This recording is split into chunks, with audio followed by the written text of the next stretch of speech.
So, given our results for that NFL season, what % chance of winning does the home team have? What this is basically asking is, what is P? What is our population proportion? Because what we did is we proved with our hypothesis test, we proved that population proportion is more than 0.5, which is kind of vague. It's like, how much more than 0.5 is it? And while we don't know exactly what the population proportion is, we can estimate it using a confidence interval. Because what we did is we proved that we had this significant sample, so we can use our sample results. So we can use our sample proportion of 0.6245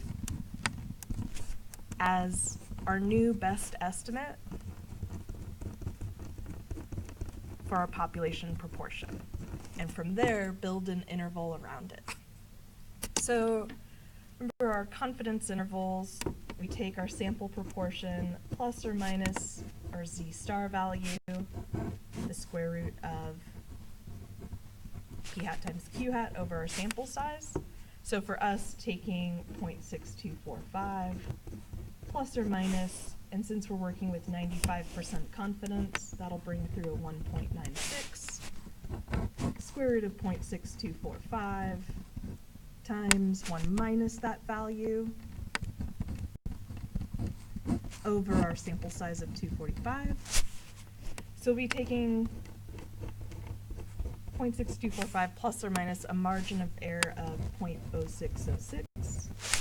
So we'll end up with an interval of 0.5639, 0.6851. And with this, we get an idea of where our population proportion should be landing, assuming that our proportion is more than 0.5, so we have these significant sample results here, and building the interval around that. So with 95% confidence,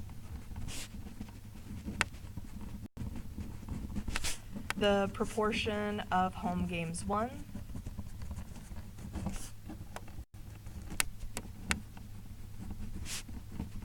is between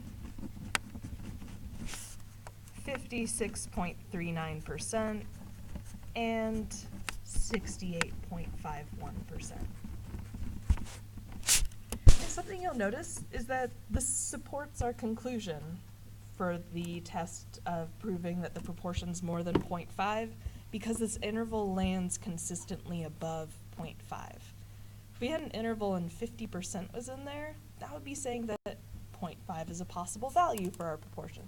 So there should be this matching up of, if we create this interval, that it confirms what we proved. So that's how we can work with confidence intervals and hypothesis tests together.